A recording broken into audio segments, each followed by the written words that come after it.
오늘의 주요 뉴스입니다. 현대차그룹이 오늘 사장단 임원 인사를 단행했습니다.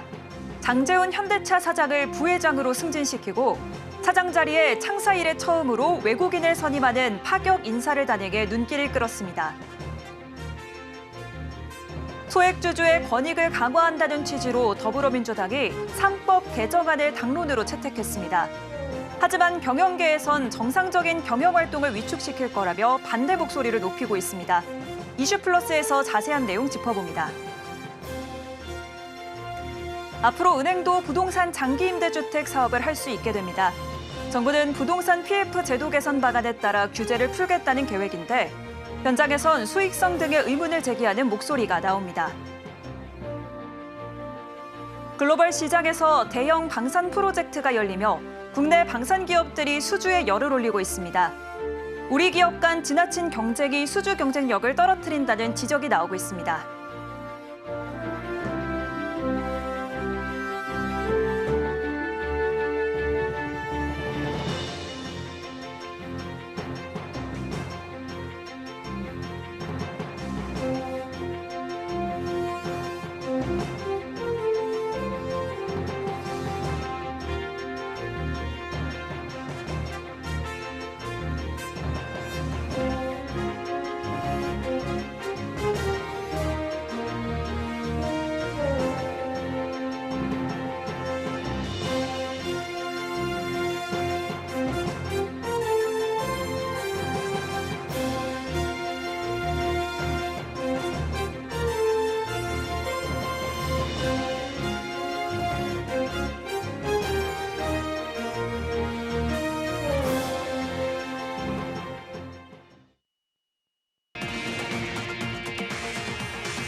여러분 안녕하십니까? 11월 15일 서울경제 뉴스5 시작합니다.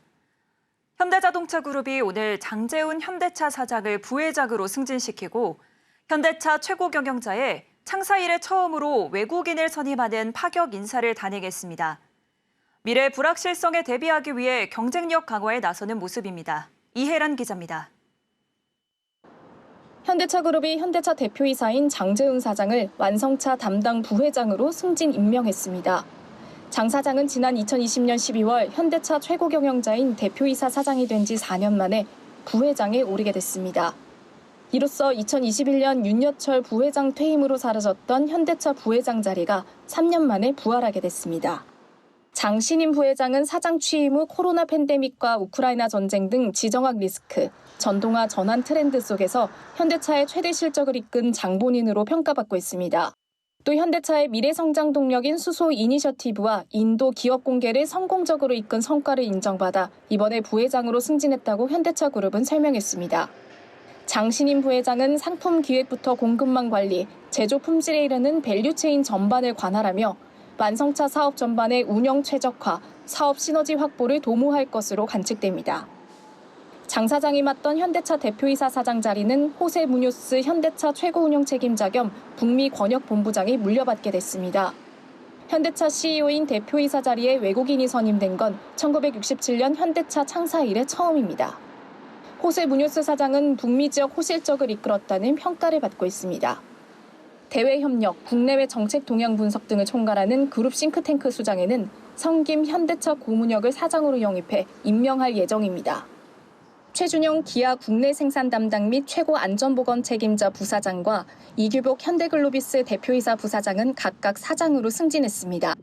최준영 기아 신임 사장은 기아 국내 생산 담당으로서 노사 관행 개선을 통한 생산성, 품질 경쟁력 확보로 기아 최고 실적 달성을 견인한 성과를 인정받았고 이규복 현대글로비스 신임 사장은 재무 건전성을 대폭 개선하고 창사 이래 첫 인베스터데이 개최 등 시장 고객과의 활발한 소통을 통해 기업 가치를 제고한 성과를 인정받았습니다.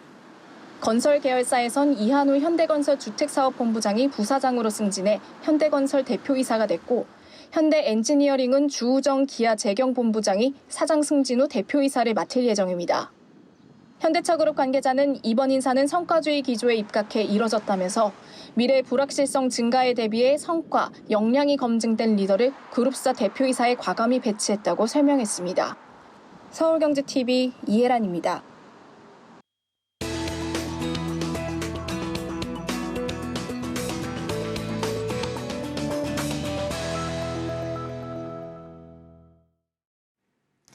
더불어민주당이 주주에 대한 이사의 충실 의무를 명문화하는 내용을 골자로 한 상법 개정안을 당론으로 채택했죠.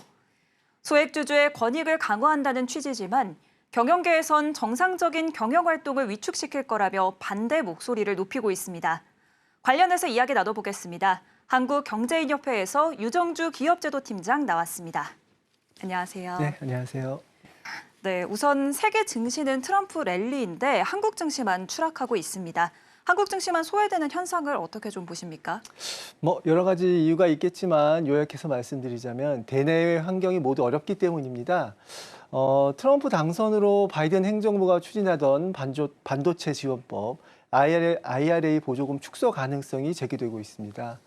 또 미국이 무역 적자를 해소하기 위해 관세를 인상하는 등 보호무역주의를 내세우게 되면서 반도체는 물론 자동차, 2차 전지 등 주력 산업에 타격이 예상이 됩니다. 또 미중 갈등이 격화되면서 글로벌 공급망 재편 압박과 또 경제 블록화가 심화되는 등 이러한 좀 부작용이 예상이 되는데요. 대외 의존도가 높은 우리 경제에 큰 부담이 될 전망입니다. 게다가 기업들의 상황도 녹록치 않습니다.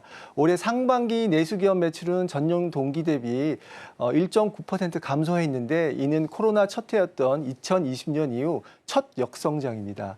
또 대내외 경제 불확실성 확대로 기업들이 투자처를 찾지 못하면서 신성장 동력 엔진마저 꺼지고 있습니다. 코로나 시기에도 쉼없이 기업들이 투자를 했었는데 올해 상반기에는 기업 투자가 감소세로 돌아섰습니다.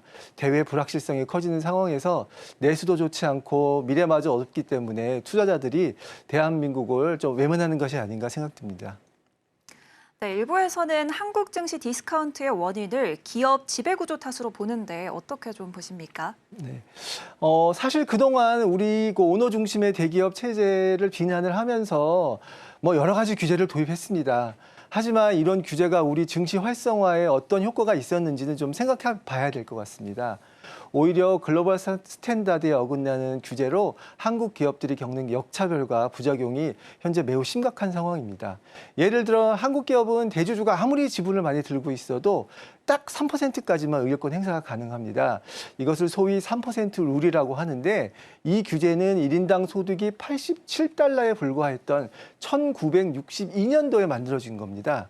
전 세계적으로 주주들의 주주 의결권을 강제로 제한하는 국가는 정말 찾기 어렵습니다. 배임죄도 마찬가지인데요. 적용 기준이 불분명해서 걸리면 걸린다라는 이런 얘기가 있고요. 또 기업들은 신산업 진출이나 M&A 구조조정들 할 때 이 배임죄 시비에 걸리지 않을까 좀 사실 불안해하고 있습니다. 오죽하면 경영자들은 교도소 담정이를 걷는다는 말까지 나오겠습니까? 정작 한국 증시가 해외 투자자로부터 외면받는 이유는 따로 있는 것 같습니다. 상장 기업에 대한 여러 규제 때문에 한국이 아닌 해외에 상장하라는 기업이 늘어나고 있습니다.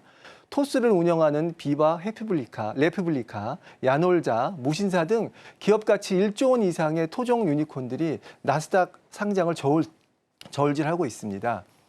한국 증시가 혁신 기업을 제대로 지원해주지 못하고 있다는 그런 증거라고 할 수 있습니다.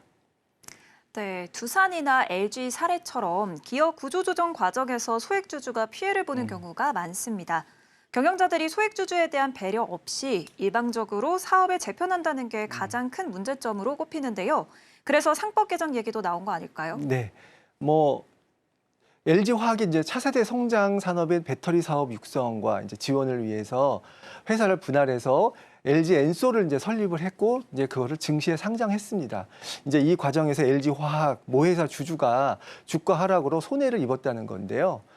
이런 일이 일어나지 않도록 하기 위해서 이사들에게 회사의 이익만 챙기지 말고 주주의 이익도 같이 챙겨라라고 하는 것이 아마 최근 국회 야당이 발의한 상법 개정안의 주요 취지이고 내용인 것 같습니다.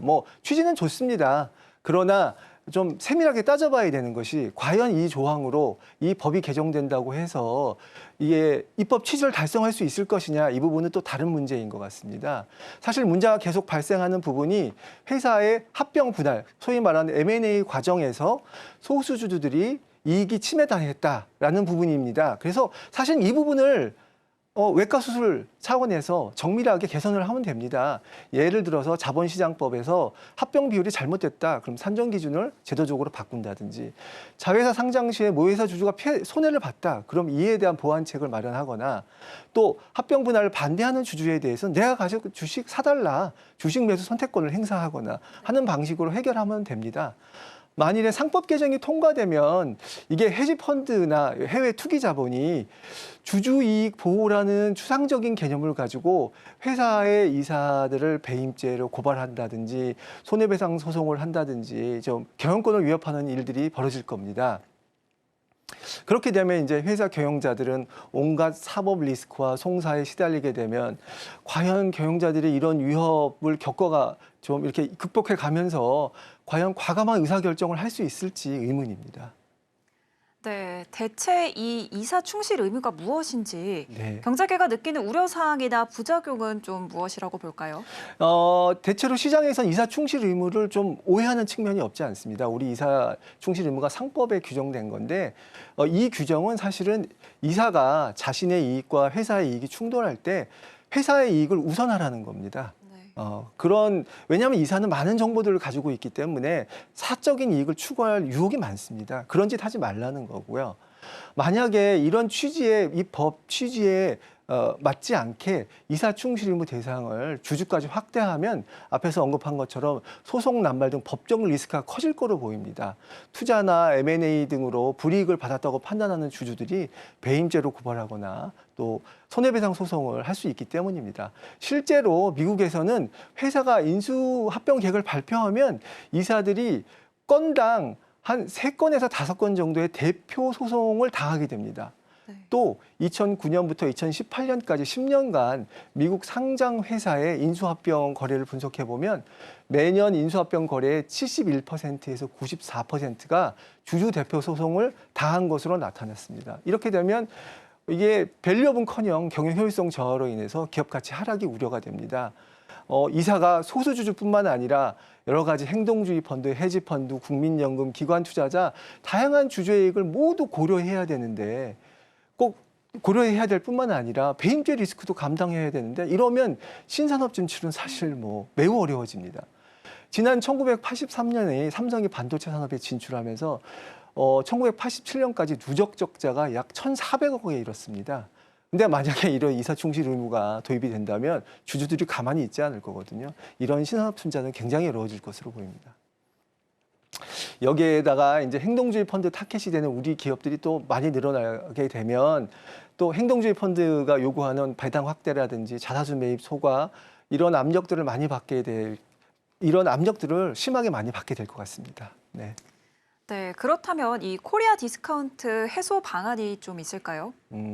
코리아 디스카운트 해소를 위해서는 우선 지금 부동산에 쏠려 있는 또는 해외 그러니까 해외에 나가 있는 자금들이 국내 증시로 돌아올 수 있도록 우선적으로 제도적인 인센티브를 좀 마련할 필요가 있습니다. 예를 들어서 장기 투자자에 대한 배당을 좀 차등적으로 많이 지급한다든지 배당 소득세를 전면적으로 분리 과세한다든지 증시에 자금 유입이 될 수 있는 좀 인센티브가 필요하다고 봅니다.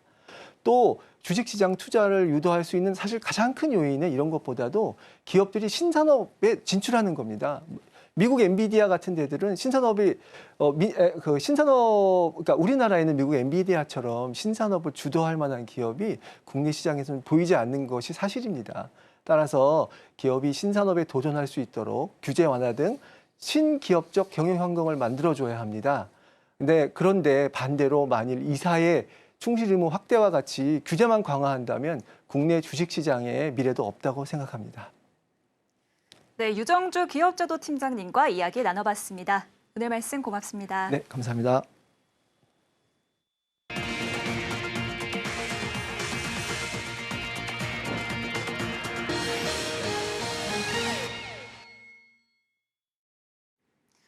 앞으로 은행도 부동산 장기 임대주택 사업을 할 수 있게 됩니다.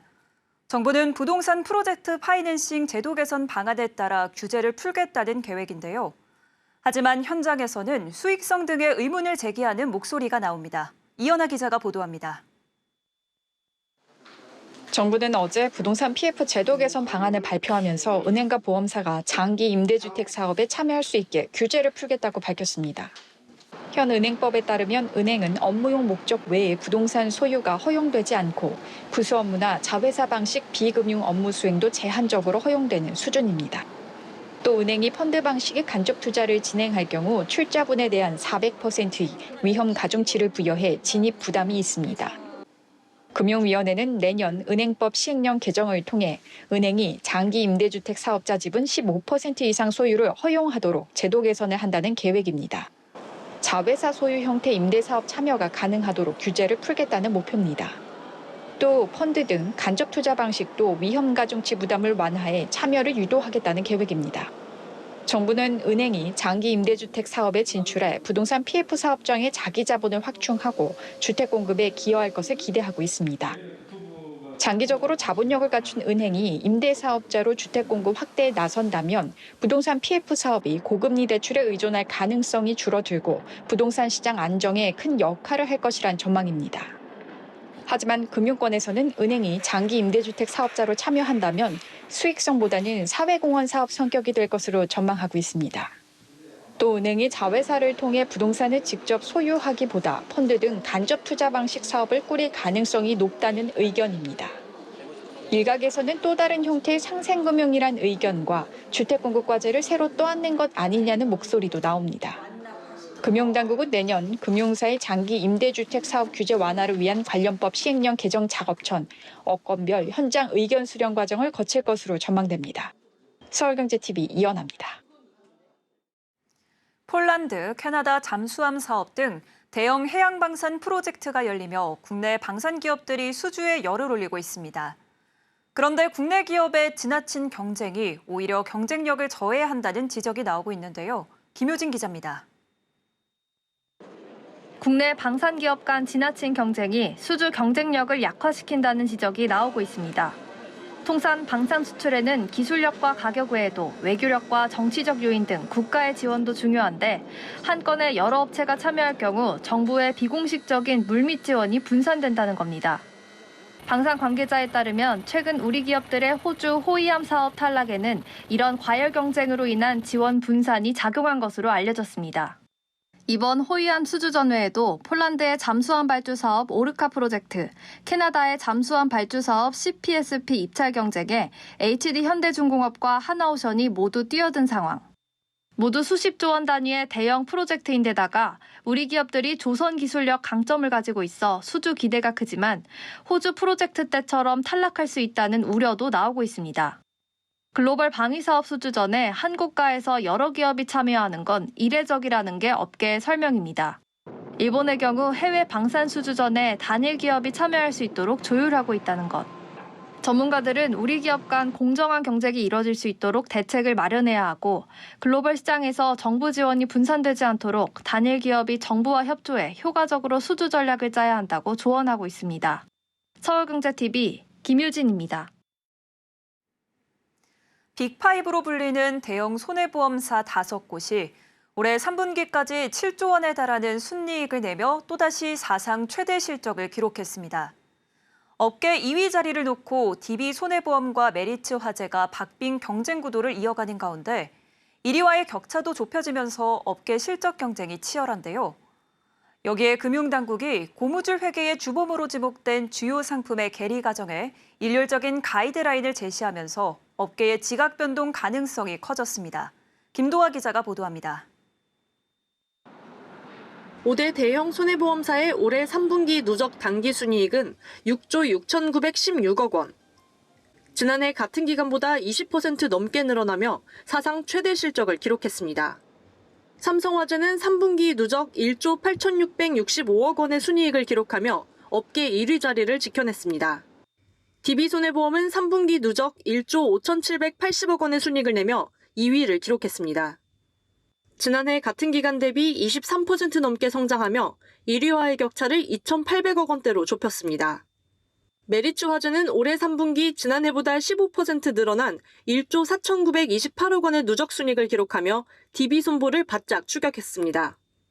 누적 순이익으로는 852억 원의 근소한 차이로 DB손보에 밀렸지만 3분기 당기순이익으로 보면 메리츠 화재가 DB손보를 앞질렀습니다. 현대해상은 3분기 누적순이익 1조 464억 원으로 작년 동기 대비 33% 증가했습니다. 같은 기간 KB손해보험은 8.8% 늘어난 7,400억 원을 기록했습니다. 5대 손해보험사들은 호실적의 배경으로 보험계약 서비스 마진 CSM을 늘리는 데 유리한 장기보험 판매 확대를 꼽았습니다. 실제로 삼성화재의 3분기 말 CSM 총액은 지난해보다 8,700억 원 넘게 증가한 14조 1,813억 원이었습니다. DB손해보험은 13조 1,750억 원, 메리츠 화재와 현대해상도 10조 원 안팎을 기록했습니다. 올해 3분기에도 손해보험사들의 역대급 실적 행진이 이어지고 있지만 최근 금융당국이 보험사들의 고무줄 회계를 방지하기 위한 계리가정 가이드라인을 내놓으면서 연간 실적 예측은 어려워졌습니다. 앞서 지난주 금융당국은 무저해지 보험 해지율 산출 시 완납 시점 해지율이 0%에 수렴하는 로그 선형 모형을 원칙 모형으로 적용하도록 권고했습니다. 당국은 올해 연말 결산부터 반영토록 했는데 보험사들은 해지율 가정이 떨어지면서 CSM이 감소하고 손실 계약도 발생할 것으로 예상되고 있습니다. 역대급 실적 행진 가도를 달리던 손해보험업계의 연말 순위 변동에 업계에 관심이 쏠리고 있습니다. 서울경제TV 김도아입니다. 올해 3분기까지만 해도 도급순위 상위 10대 건설사 중 도시정비 수주액 1조 원을 넘긴 건설사는 5곳에 불과했는데요. 연말 막바지 수주에 열을 올리며 10대 건설사 모두 1조 클럽에 이름을 올릴 것으로 보입니다. 이지영 기자입니다. 10대 건설사의 도시정비 사업 총 수주액이 이미 지난해 전체 수주액을 넘겼습니다. 건설업계에 따르면 10대 건설사의 도시정비 수주액은 21조 208억 원입니다. 작년엔 20조 406억 원이었습니다. 대부분의 건설사들이 주택 경기 침체에 선별 수주를 이어갔지만 하반기 들어 도시정비 수주에 집중하고 있습니다. 현재 정비 사업에서 가장 많은 수주액을 쌓은 건설사는 포스코 ENC입니다. 지금까지 수주한 금액은 4조 7,191억 원입니다. 2위는 현대건설입니다. 포스코 ENC와는 6,900억 원가량 차이 나는 4조 257억 원을 수주했습니다. 연내 1조 2,900억 원 규모의 서울 신반포 2차 재건축 사업의 우선 협상 대상자로 선정돼 사실상 사업권을 확보했고 방화 3구역과 미아 9-2구역 수주권도 따낼 거란 전망이 우세해 5조 원을 돌파할 수 있을 거란 전망도 나옵니다. 3위는 2조 5,546억 원을 수주한 GS건설, 4위는 2조 2,531억 원을 수주한 삼성물산, 5위는 1조 9,443억 원의 수주고를 올린 대우건설이 뒤를 이었습니다. 올해 3분기까지만 해도 도시정비 수주액이 1조 원이 넘는 건설사는 5곳 뿐이었습니다. 하지만 건설사들이 연말 막바지 수주에 열을 올린 결과 현대 엔지니어링을 뺀 9개 건설사 모두 1조 클럽에 이름을 올렸습니다. 현대 엔지니어링도 방화 3구역과 전농 3구역 수주가 유력해 수주 1조 원을 넘길 전망입니다. 하반기 사업비 1조 원이 넘는 한남 5구역 수주가 남아있는 만큼 건설사들의 도시정비 수주액은 더 늘어날 걸로 보입니다. 서울경제TV 이지영입니다. 올해 한국 라면 수출액이 처음 1조 원을 넘어설 정도로 해외에서 인기를 끌고 있습니다. K라면 인기에 국내 라면 업체들의 성적도 좋을 것으로 예상됐는데요. 불닭볶음면을 앞세운 삼양식품은 파죽지세를 보이는 반면 농심과 오뚜기는 고전하고 있는 모습입니다. 이혜연 기자입니다. K라면이 해외에서 전성기를 맞은 가운데 국내 라면 업체 빅3의 성적이 엇갈렸습니다. 내수 부진과 원가 부담 속 수출 비중에 따라 수익성이 달라진 겁니다. 농림축산식품부에 따르면 올 들어 10월까지 한국식 식품 수출 잠정 누적 판매액은 81억 9천만 달러, 약 11조 2,891억 원으로 역대 최대치를 기록했습니다.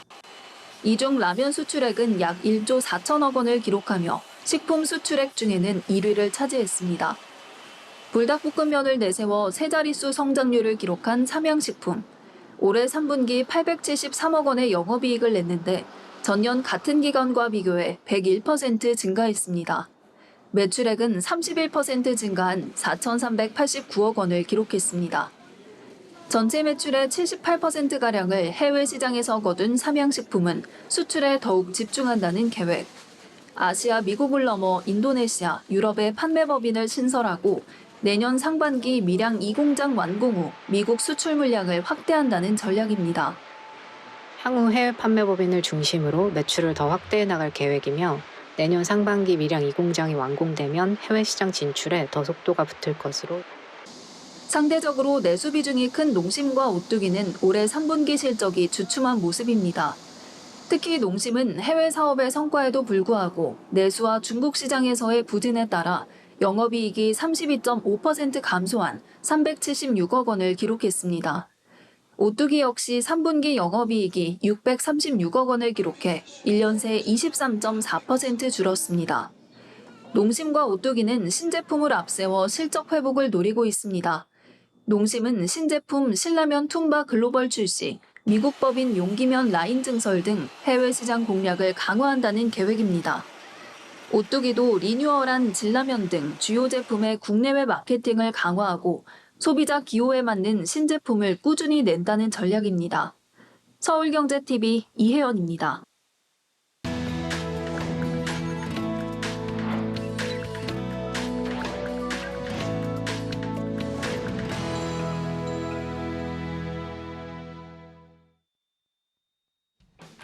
위클리비즈 김민희입니다. 고무줄처럼 쭉쭉 늘어나는 휴대폰 화면, 탐나지 않으신가요? LG 디스플레이가 원래 크기의 1.5배까지 늘어나는 스크래처블 디스플레이 개발에 성공했습니다. 12인치 화면이 18인치까지 늘어나는데요. 디스플레이는 느리기와 접기, 비틀기 등 화면을 자유롭게 변형 가능해 프리폼 디스플레이로 불립니다. 해당 디스플레이는 10,000번 이상 반복해서 잡아당겨도 문제가 없는 튼튼한 내구성을 가졌는데요. 또 화면을 어떤 형태로 바꿔도 일반 모니터 수준의 고해상도와 컬러감을 구현했습니다. 얇고 가벼울 뿐만 아니라 의류나 피부 등 불규칙한 굴곡면에도 접착할 수 있어 패션, 웨어러블, 모빌리티 등 다양한 산업 분야에 적용이 기대되고 있습니다. 상상 속에만 존재하던 늘어나는 휴대폰, 머지않아 우리 손에 들어올 날을 기대해봅니다. 스타벅스가 22년 만에 디지털 플래너를 선보입니다. 스타벅스 코리아는 올해도 제조음료 17잔을 구매하고 스티커 적립을 완성하면 증정품을 제공하는 겨울 E-프리퀀시 이벤트를 진행하는데요. 이번에는 디지털 기기 활용을 선호하는 고객들을 위해 디지털 플래너를 새로운 증정품으로 선보인다고 밝혀 화제입니다. 2003년 첫 출시를 시작으로 많은 사랑을 받아온 스타벅스의 플래너가 기존 다이어리 형태가 아닌 디지털 버전으로 출시된 건 이번이 처음인데요. 이번에 선보이는 디지털 플래너는 글로벌 필기 앱인 굿노트와 협업해 만들어졌습니다. 월별, 주별로 일정을 관리할 수 있는 페이지와 또 자유롭게 일상을 기록할 수 있는 프리노트 페이지, 또 새해 목표 계획을 관리할 수 있는 만다라트 페이지 등이 준비돼 있다고 하는데요. 이 디지털 플래너는 E-프리퀀시 이벤트 참여를 통해 플래너를 수령한 고객에 한해 내년 1월 7일까지 이벤트 페이지에서 다운로드할 수 있습니다. 연말연시를 맞이하는 대표 아이템으로 자리 잡은 스타벅스 플래너. 이제 다이어리가 아닌 태블릿 안에서도 만날 수 있게 되겠네요. 우리 모두가 좋아하는 바나나 맛 우유. 그 독특한 용기가 국가 등록 문화유산이 된다면 어떨까요? 빙그레가 바나나 맛 우유의 용기에 대해 국가 등록 문화유산 등재 신청을 했습니다. 1974년 출시된 바나나 맛 우유의 단지 모양 용기는 다랑아린을 모티브로 제작됐는데요. 빙그레는 국가등록 문화유산 등재를 통해 바나나 맛 우유 단지 모양 용기의 역사와 가치를 보존한다는 차원에서 등재 신청을 했다고 합니다. 국가등록 문화유산으로 등재되려면 먼저 만들어진 지 50년이 지나야 하는데요. 올해로 빙그레 바나나 맛 우유가 50周년을 맞으며 첫 번째 조건인 기간을 마쳤습니다. 그런데 국가등록 문화유산이 되려면 또 한 가지 조건을 더 갖춰야 합니다.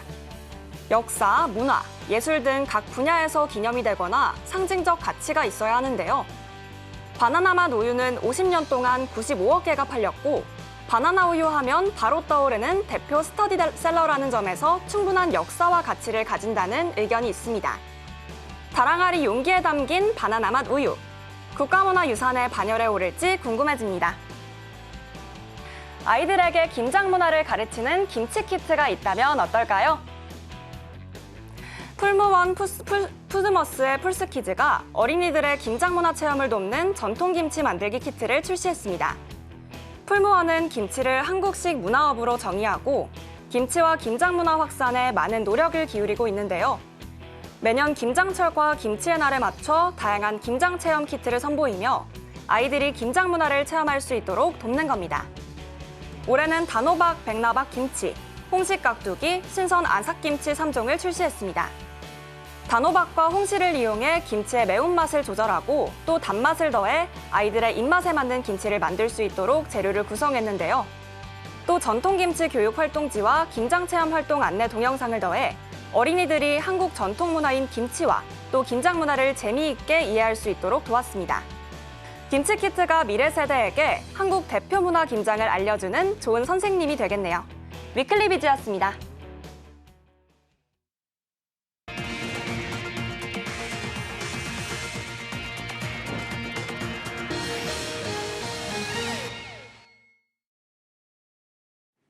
이상으로 서울경제 뉴스5 마칩니다. 함께해 주신 여러분 고맙습니다.